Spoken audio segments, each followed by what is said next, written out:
Sebelumnya perkenalkan, saya Iputu Ardi Pratama. Saya merupakan mahasiswa dari STAM Pukuturan Singaraja.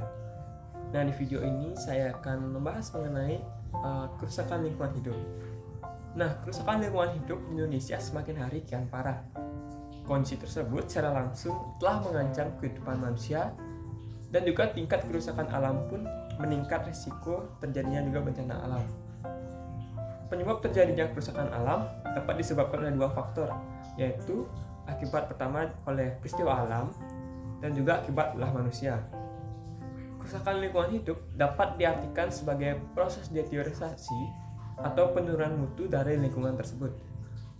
Deteriorisasi adalah merupakan lingkungan yang ditandai dengan hilangnya sumber daya tanah, air, udara, dan punahnya flora fauna liar dan juga kerusakan ekosistem.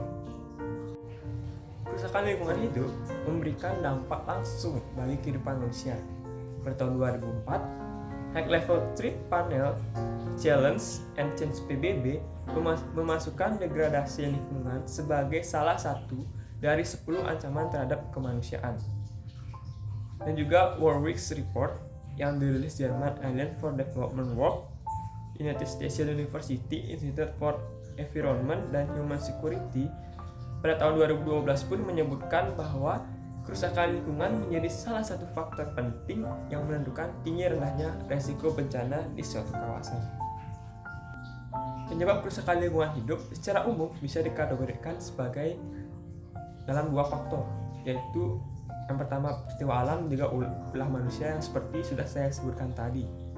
Nah, kalau letusan gunung berapi, banjir, abrasi, tanah longsor, angin puting beliung, gempa bumi, dan tsunami merupakan beberapa contoh bencana alam.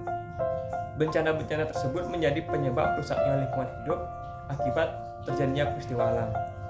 Meskipun jika ditelaah lebih lanjut, bencana seperti banjir, abrasi, kebakaran hutan, dan juga tanah longsor bisa saja terjadi karena adanya campur tangan dari manusia.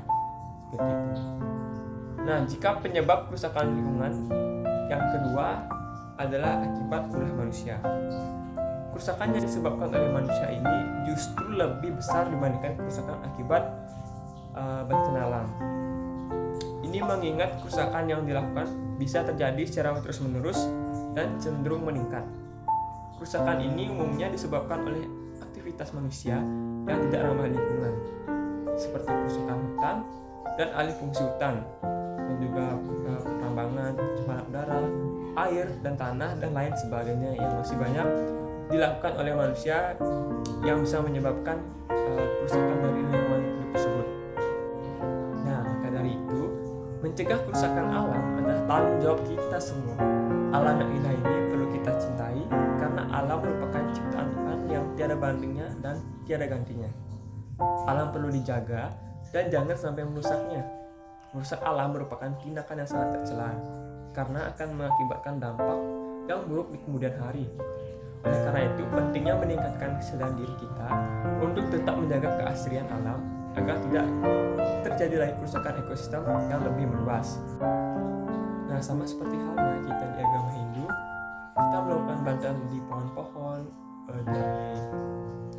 di lingkungan hidup lainnya, itu bukan semata-mata kita karena menyembah pohon tersebut, tapi itu cara kita berterima kasih karena telah memberikan keuntungan, memberikan oksigen untuk kita hidup, dan juga cara kita untuk menjaga keasriannya agar tidak ditebang sembarangan oleh seseorang. Nah, sekian yang bisa saya bahas mengenai kerusakan lingkungan hidup. Saya Iputu Ardi Pratama, dan terima kasih sudah mendengarkan pembahasan saya dari awal tadi. Saya tutup dengan Pramu Santi. Om Santi Santi Santi Om.